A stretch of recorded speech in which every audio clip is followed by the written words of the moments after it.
আজ জুমার দিনে বাড়াতে আল্লাহর এই নামটি 21 বার পড়ুন।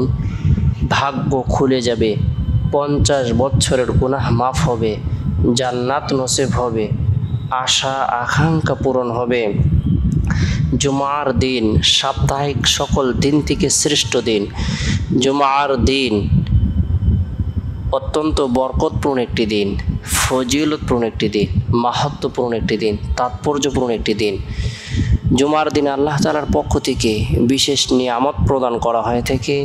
জুমার দিনে অথবা রাতে কোনো মুমিন মুসলমান যদি ইন্তিকাল করে মারা যায়, আল্লাহ পাক রব্বুল আলামিন তাকে কবরের ফিতনা, কবরের সওয়াল জবাব, কবরের আযাব থেকে নিরাপত্তা দান করবেন। আল্লাহ তাআলা তাকে শহীদি মর্যাদা দান করবেন। জুমার দিন বিশেষ একটি মুহূর্ত রয়েছে, সময় রয়েছে। কোনো মুমিন মুসলমান যদি রব্বুল আলামিনের দরবারে কোনো কিছু কামনা করে, বাসনা করে, আল্লাহ তাআলা তাই তাকে প্রদান করবেন যেটা তার জন্য কল্যাণকর। জুমার দিন কোনো মুমিন মুসলমান যদি গুরুত্ব সহকারে ইবাদত বন্দেগী করে, রব্বুল আলামিনের দরবারে রোনাজারি করে, আল্লাহ তাআলা তার জীবনের সকল গুনাহকে মাফ করে দিবেন। আল্লাহ পাক রব্বুল আলামিন তার ভাগ্যকে পরিবর্তন করে দিবেন, তার দোয়াকে কবুল করবেন, আশা আকাঙ্ক্ষাকে পূরণ করে দিবেন। জুমার দিনের বিভিন্ন আমলের কথা হাদিসে উল্লেখ রয়েছে। এর মধ্যে থেকে উল্লেখযোগ্য ফজিলতপূর্ণ একটি আমল হলো জুমার দিন সূরাতুল কাহাফ তেলাওয়াত করা। যে ব্যক্তি গুরুত্ব সহকারে জুমার দিন সূরাতুল কাহাফ তেলাওয়াত করবে, আমল করবে, পাঠ করবে, আল্লাহ পাক রব্বুল আলামিন তাকে দাজ্জালের ভয়াবহ ফিতনা থেকে নিরাপত্তা দান করবেন। যে ব্যক্তি জুমার দিন সূরাতুল কাহাফ তেলাওয়াত করবে, আল্লাহ পাক রব্বুল আলামিন তার ঈমানের মধ্যে একটি নূর প্রদান করবেন, যে নূরটি দীর্ঘ 1 সপ্তাহ পর্যন্ত তার অন্তরের মধ্যে চমকাইতে থাকবে।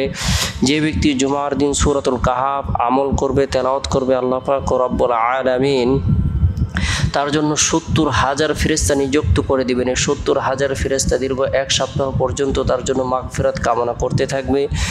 আমরা জুমার দিন ফজরের নামাজের পর থেকে নিয়ে জুমার নামাজের আগ পর্যন্ত যে সময় রয়েছে, এই সময়ের মধ্যে সূরাতুল কাহাফ নিজেরা আমল করব, পরিবার পরিজনদেরকে আমল করার ব্যাপারে উৎসাহ প্রদান করব। জুমার দিন বিশেষ করে গুরুত্ব সহকারে আমরা তাড়াতাড়ি গোসল করব, ভালো করে মেসওয়াক করব, পরিষ্কার পরিচ্ছন্নতা অর্জন করব, যথাসম্ভব ভালো পোশাক পরিধান করব, খুশবু ব্যবহার করব। এই আমলগুলো যদি আমরা করি, আগে আগে মসজিদে গমন করি, আল্লাহ পাক রব্বুল আলামিন অসংখ্য অগণিত নিয়ামত প্রদান করবেন। বিশেষ করে যে ব্যক্তি জুমার দিন কোনো ধরনের কথাবার্তা না বলে আগে আগে মসজিদে গিয়ে ইমামের কাছাকাছি বসবে, আল্লাহ পাক রব্বুল আলামিন তার প্রত্যেকটি পদক্ষেপের বিনিময়ে 1 বছরের নফল নামাজ এবং 1 বছরের নফল রোজার নেকি প্রদান করবেন। সুবহানাল্লাহ। জুমার দিনটি আল্লাহ তাআলার কাছে অনেক পছন্দনীয় একটি দিন। নবী করিম সাল্লাল্লাহু আলাইহি সাল্লাম বলেছেন, জুমার রাত নূরে ভরপুর রাত, জুমার দিন নূরে ভরপুর দিন। রাসূলুল্লাহ সাল্লাল্লাহু আলাইহি সাল্লাম আরও বলেন, যে মুমিন বান্দার মৃত্যু জুমার দিনে বা রাতে হয়, আল্লাহ তাআলা তাকে কবরের আযাব হতে বাঁচিয়ে রাখেন। তাই আমরা গুরুত্ব সহকারে জুমার দিন অথবা রাতে প্রত্যেকেই আলাদাভাবে প্রস্তুতি গ্রহণ করব। নিজের ব্যক্তিগতভাবে, পারিবারিকভাবে, সামাজিকভাবে জুমার দিনটিকে আমরা যেভাবে গুরুত্ব প্রদান করে থাকি, আমলের ক্ষেত্রেও আমরা গুরুত্ব প্রদান করব।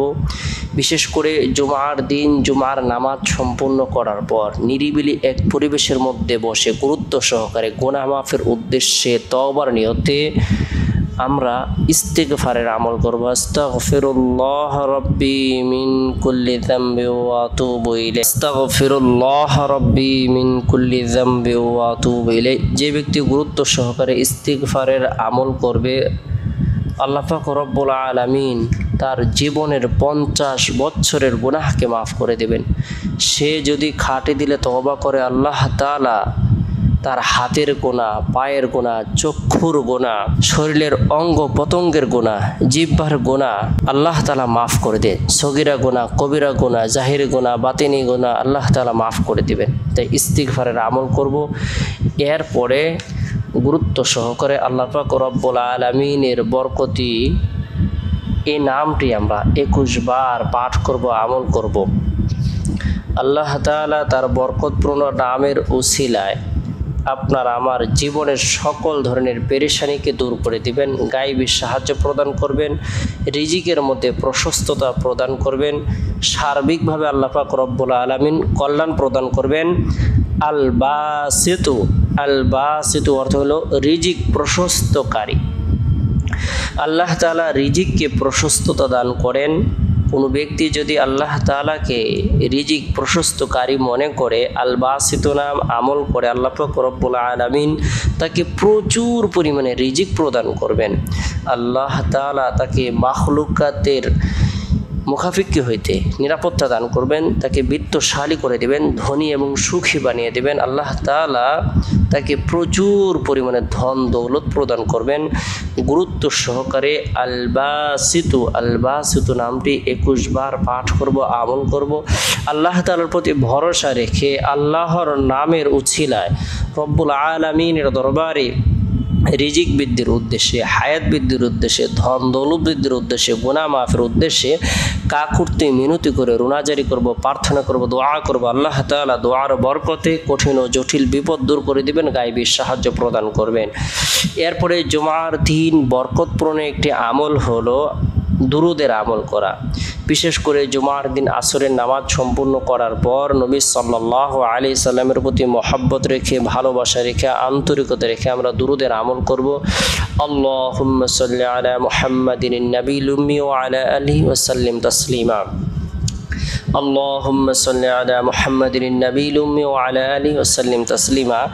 যে ব্যক্তি নবীর প্রতি মহব্বত রেখে, ভালোবাসা রেখে, আন্তরিকতা রেখে জুমার দিন বরকতপূর্ণ এই দুরুদের আমল করবে, আল্লাহ তাআলা তার জীবনের গুনাহগুলো মাফ করে দেবেন, তার পদমর্যাদাকে বৃদ্ধি করে দিবেন। আল্লাহ তাআলা তার উপর খাস রহমত বর্ষণ করবেন। আল্লাহ পাক রব্বুল আলামিন তার গুনাহকে মাফ করে দিবেন।